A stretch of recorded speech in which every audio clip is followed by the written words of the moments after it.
on the Wado Radio Show. Of course, man, DJ Wado, the Wado Radio Show. It's more than music, it's ministry. And we have some vets in the game on the line with us. We got MC Boogaloo and Moral One from Alert312 or 312. How you guys doing? Good, man. Good to be on. Absolutely, man. Absolutely. I remember we did a show, I guess it was over a year ago now. And I just remember being so blown away because I didn't know y'all's live show was as, I don't know what the right word is, creative, intricate as it was, man. Oh, work. Thank you. That's cool to hear. Yeah, y'all made me a big fan that day. Oh, that's cool, man. I appreciate that, man. Yeah, absolutely. So let me before we get into the new music and the StreetLights project and all that, I think one thing we kind of got to get out of the way is what happened with you guys in Humble Beast. And I asked because clearly you guys are still cool, but you guys just aren't on that label anymore. Yeah, so yeah, it was good, man. All the years that we were with Humble Beast, like there was obviously a lot of brotherhood, camaraderie, like-mindedness as far as art and ministry were concerned. And both me and Moral One, man, grew a lot in those years. Had a lot of good releases with Humble Beast and good tours and all that. But honestly, before this latest release, The Upside Eternal, me and Moral One had just been dialoguing about it being probably the last release on Humble Beast anyways, just because of kind of where we were moving as far as our focus, wanting to do probably a label or a creative label locally to not only continue kind of the ministry and the voice we had through Alert312, but also to help others that have been rolling through our studio in Chicago and kind of the discipleship that was accompanied with other artists that we were helping or helping locally, and needing to kind of like collect that under one, brand or one name, kind of what was already happening here in Chicago. And honestly, man, our heart is really for the local scene and always has been, even before we were on Humble Beast. So we had already been dialoguing about that and honestly praying to God, like, okay, what direction should we take? And then unbeknownst to us, they were considering cutting down the roster at Humble Beast. So when we had that conversation, a little bit came as a surprise because we were in the fourth quarter of production for The Upside Eternal, the last release. And so a little bit was like, oh, snap, like the timing is awkward on this because of all the, the time, the effort, the money putting into this kind of next release. But we kind of just paused after that conversation and said, I asked Moral, well, man, what do you think? He goes, I feel like this is an answer to prayer and the necessary push that we need to do what we've been talking about for more than a year and a half now and start HiFi Native, new label. Yeah. And it has worked out because then we didn't start the label without a first release. We already had the release of our own to kick it off. So it actually worked out, and the handoff was great. Thomas, Thomas and Braille, they both were like, yeah, we'll do like a blessing or endorsement of it through a newsletter and kind of announcement to kind of say this is in a sense like a sister label being started out in Chicago. So it worked out for the best, man. That's kind of how that timeline happened over the last like 6 to 8 months. Wow, that's dope, bro. Moral one of the things that I thought was really dope about it was you guys still gave this away free. Kind of that similar business model that Humble Beast has, along with making it available for purchase on iTunes, Amazon, all of that stuff. Yeah, it's just something that we've adopted and we've agreed from the beginning with Humble Beast of just radical generosity with our gifts as a blessing, as a medium to proclaim the gospel. And it's something that we'll continue to run with, as long as we, create. And so we'll always give stuff away for free, like digitally. But then also we'll also create very kind of one-of-a-kind ways to experience the music and physical product.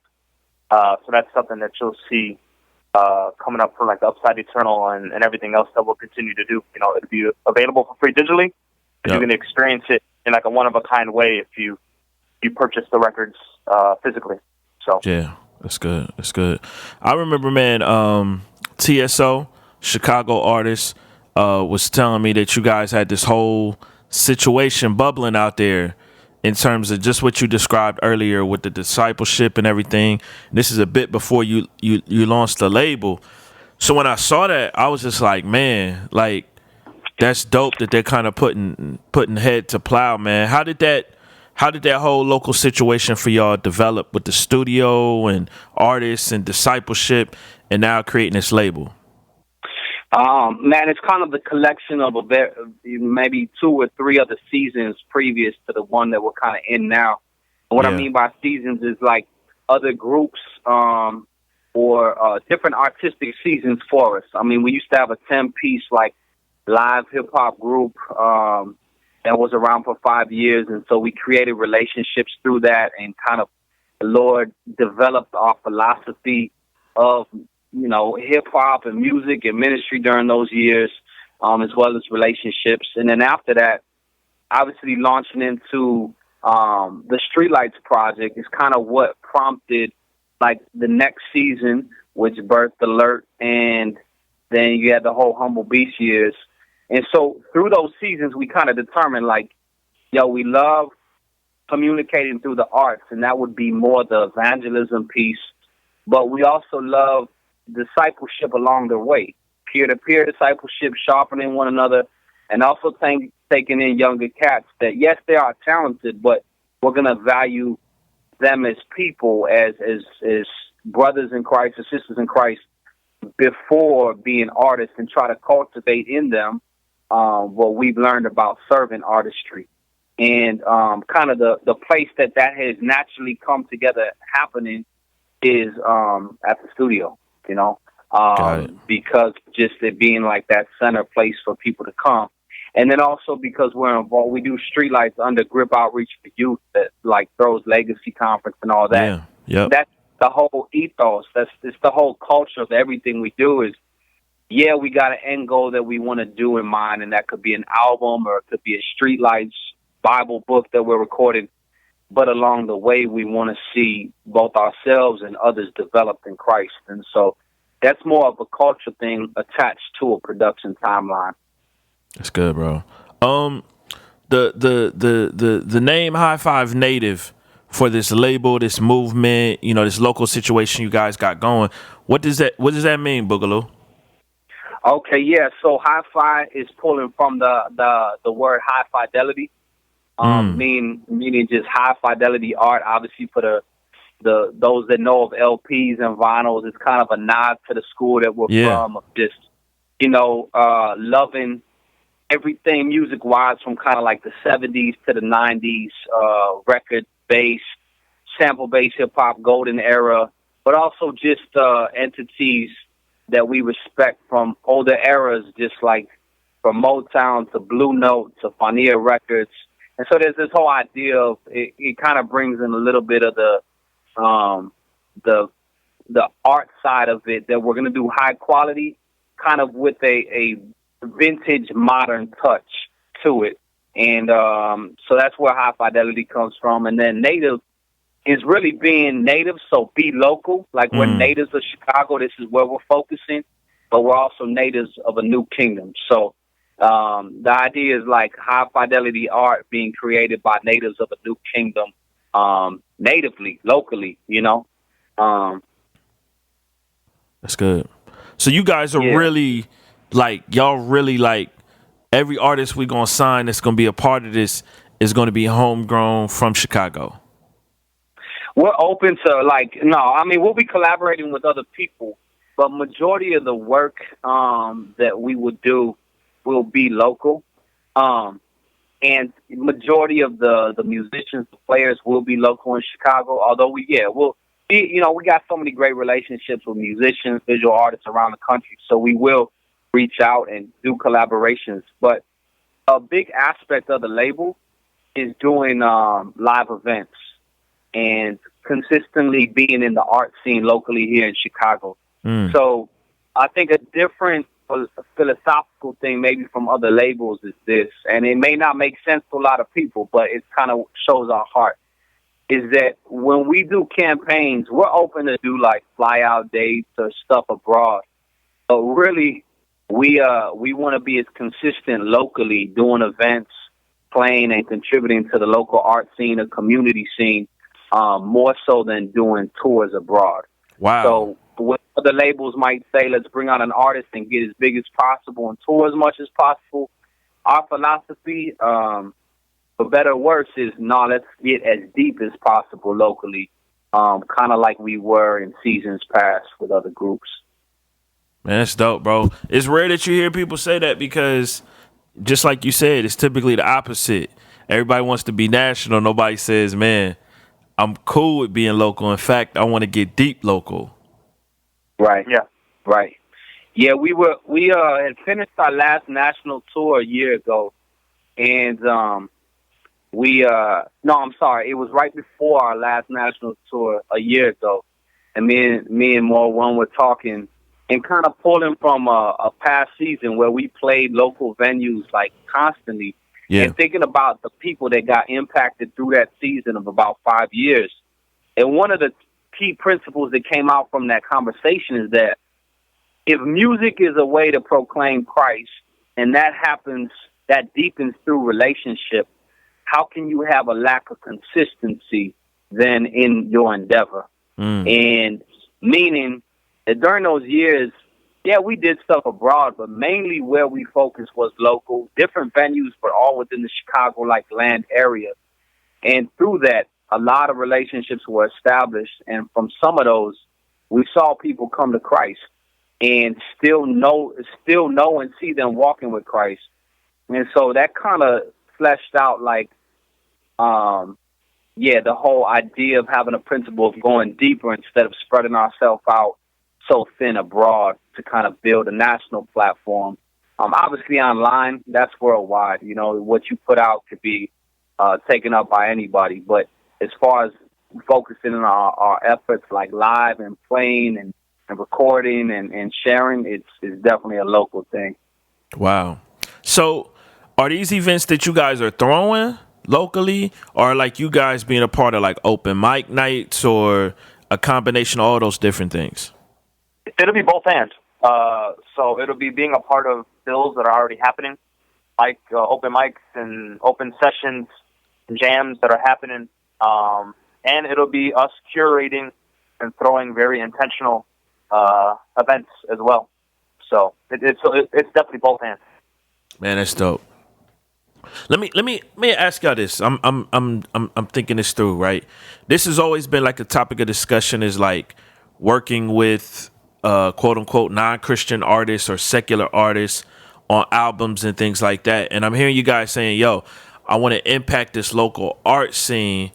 How do you process and navigate, some of that stuff? So for instance, like if you do an event, do you put secular artists or non-Christian artists on the bill to attract a different audience potentially? Or, what are you guys' philosophy on that?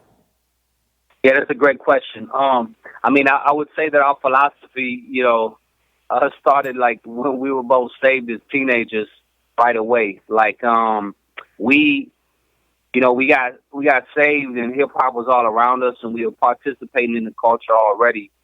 So any bill that we would be invited on was an opportunity for us to represent who we were, which at that point was new creations. And I say that still plays out now. As far as what we throw, like anybody doing anything from a mic standpoint or from a visual standpoint, we want to be able to enforce the message they're doing. So typically, we're only putting on people that we believe in their lifestyle and their message based on the message of Christ. But as far as what we get invited to do, or if we get put on bills, then we're down to do whatever as an opportunity, Yeah. Do you think that... Minus anything too crazy. Like, I'm not rocking mics at strip clubs, you know what I'm saying? Like, you know what I mean? But as far as, like, this art, like, community stuff, And I say that actually because we've had some crazy experiences from other seasons. Yeah, that's true. Yeah. So that's not just hypothetical. So Wow. but yeah, obviously there's like those like crazy things that like it will go too far for us. But as far as being a part of like the legit music scene and stuff, if people invite us to be on bills, we're down. You know, if we throw stuff, then we curate the message and the messengers a lot more, but invite out everybody. You know. Yeah. What's that local art scene, music scene like in Chicago? It's I mean, again, it's a world city, so it's definitely a melting pot. And so, from different corners of the city, you know, Chicago is renowned for its blues and gospel. Yep. And being pioneers in that, even pioneers in house music. But then also you have incredible subcultures with punk and rock, and then you know the hip hop scene has definitely been evolving the past 15 years. You know, from Common and Lupe and Kanye and now Chance. And so you just see different aspects of culture influencing definitely hip hop now more than ever before. But you know, Chicago having deep roots in very influential genres of music, as such as you know blues and gospel and house music and whatnot. So right now, I mean, it's specifically with hip hop, it's very diverse. You know, with drill music being massive on the south side, to, Right. Chance, who's also from the south side, but also you know, showcasing a very diverse and musical sides of not just hip hop, but just a lot of soul music in general. And then you still have, you know, Common, who's still very present here and whatnot. And then, so a lot of folks, even with Christian hip hop, having a lot of long-standing stuff going on here as well. You know, so Man, so with the guys with the guys from like Forgiven, Boutique, and all that stuff, and you know, Kareem Manuel, and yep.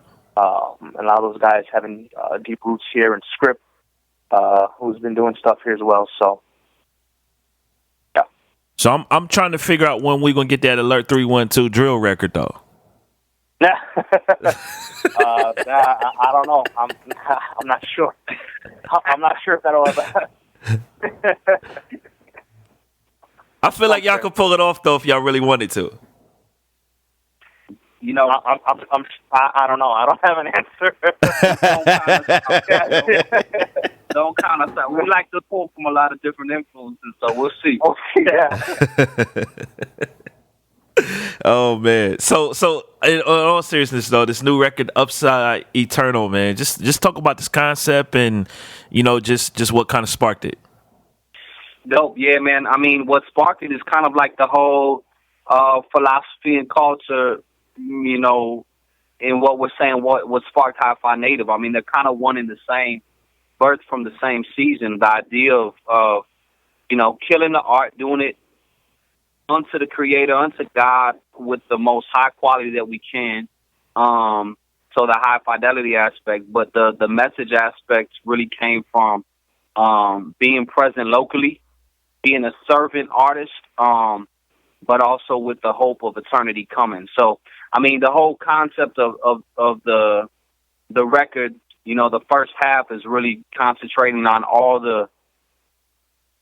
just the issues and the junk that we see every day, man, from racism to political oppression to, I mean, everything we see locally in Chicago, from gang violence to my own struggles in my own heart. You know what I'm saying? Like the whole spectrum of basically depravity, the downside of the present place that we are in, not just Chicago, but obviously bigger human issues of just the world. And you hear that, you know, come out specifically with Chicago stuff, like in the track Gargoyles, talking about police brutality, political oppression from the top down in Chicago. Obviously, with the whole Laquan McDonald thing, it's like very timely. We feel that a song like that came out, but it was really inspired from the stuff happening in other cities in the past year. But so yeah, you get the whole gamut of that. I mean, Flood Ash mentions the just horrific stuff happening in Syria. So I mean, we touched on all these depravity issues, but then it takes a turn in Cloud City in the middle of the record, moving toward, yes, this is the downside. And Christ spoke of this, but there is an incredible message of the upside, and that is in him and his eternal life that he gives to us. And so we can be present locally with the current situations that we go through and that we see happening, but hope doesn't die in our heart because it's hinged to Christ. So that's the main idea of the record, that the upside doesn't die. We're looking forward to it. We're moving toward him, It's good, bro. Speaking of locally, what'd you guys think of Shywreck? I haven't seen it yet, but there's very strong opinions about it, for sure. Very strong. Yeah. I have not seen it yet. I intend to see it. I've read probably 10 in-depth articles about it from both the papers, reviews online, because I was going back and forth in an interesting conversation with Cole Brown, who I love that brother. Yeah. And Spike Lee was actually, he was tagged with his handle in that. So it's funny because you wonder what some people will see. So I would say my opinions can't fully be formed until I see it, but I'll be vocal once I see it for sure. Yeah. For sure. Yeah. I definitely have been already vocal on my Twitter handle, like the approach to certain things, but we'll see for sure. Yeah. How do you guys even feel about the name Shywreck? Like, I know some people are just like, they even hate the fact that it was called, it's being referred to as that because it has such a negative connotation with that.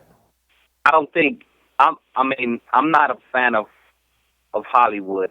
And what I mean that is more like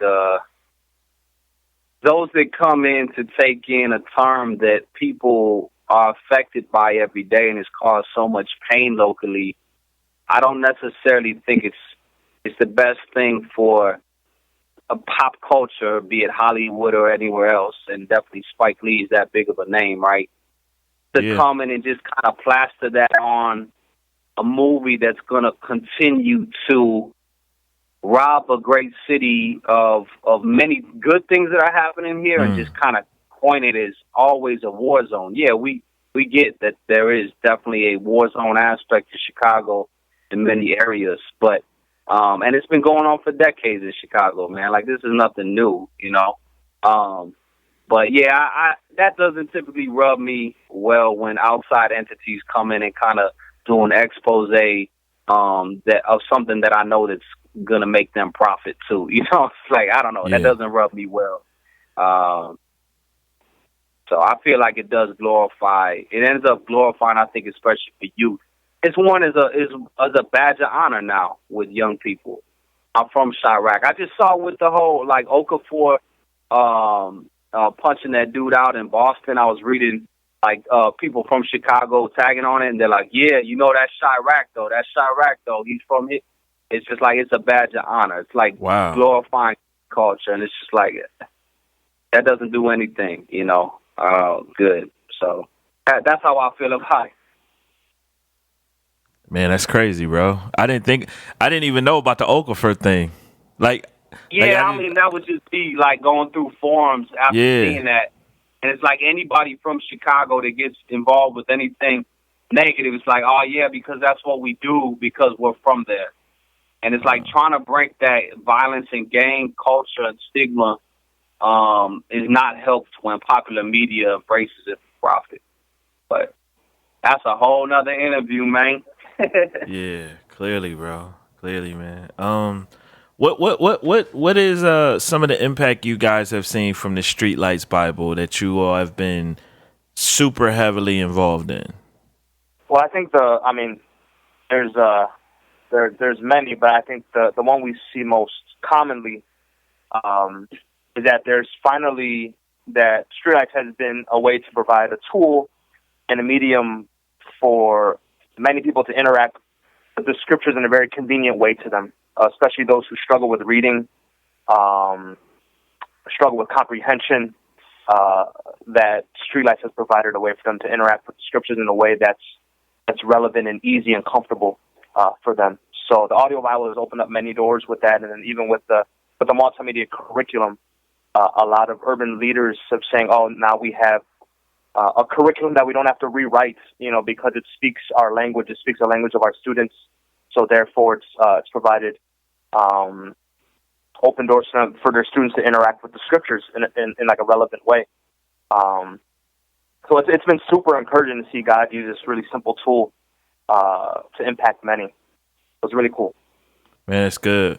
What made you guys even do this? Like, is this a massive project to put together something? Yeah. Like you just woke up one day and say, you know what, we made to make a Bible for the hood. Yeah. No, man, it came from doing discipleship, man, with young men.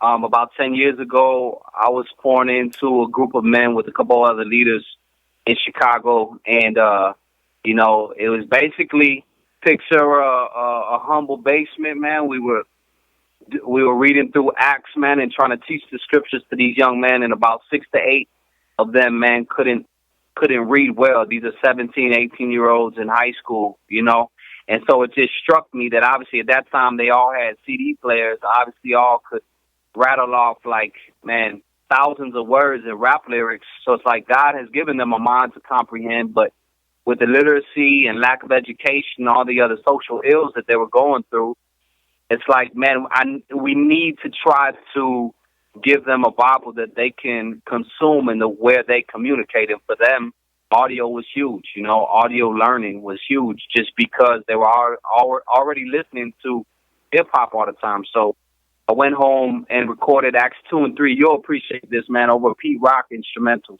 Nice. And, yeah. And I was like, okay, we're going to read it. I'm not going to read it monotone. I'm going to try to read it dynamically, to match the power of what's being said in those first couple of chapters of Acts.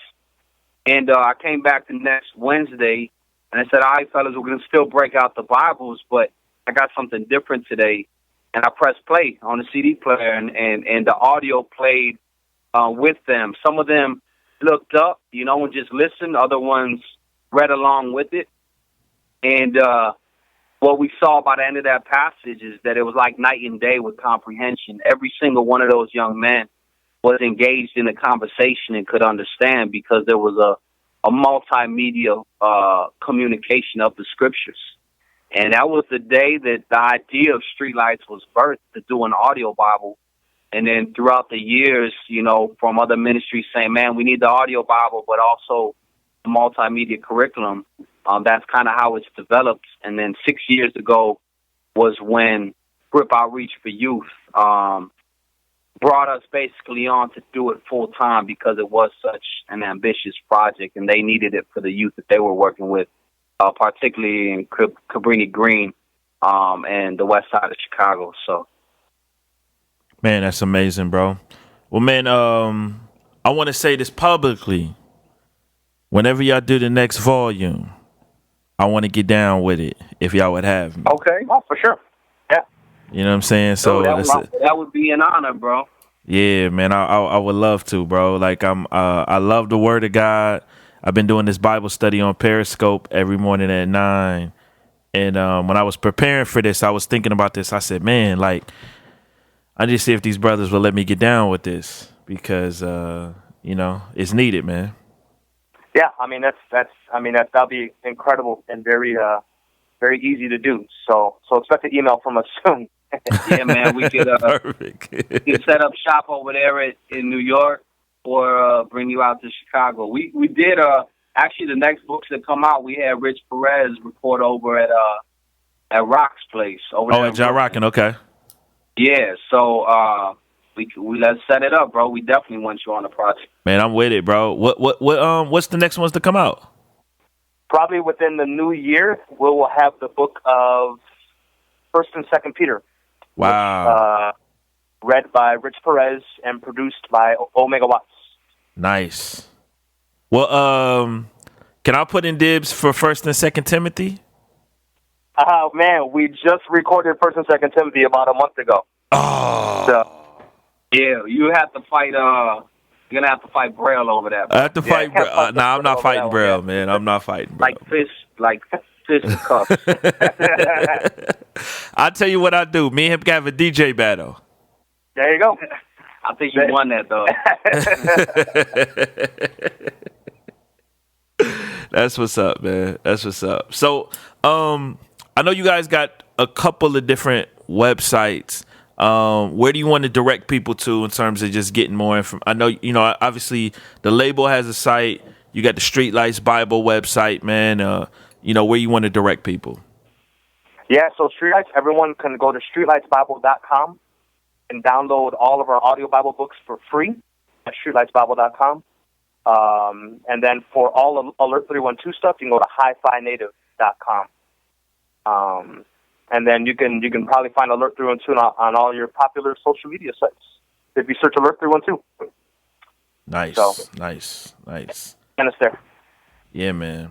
Well, fellas, man, I really appreciate you guys doing this, and more importantly, the work you all are doing out there in Chicago, man. And definitely be praying for y'all, man. Bueno, thank you very much, brother. Thank you, man. It's been a privilege, bro. We got to connect soon, man. We'll hit you with an email. Yeah, let me know. I'm dead serious, bro. Yeah, us too. Perfect.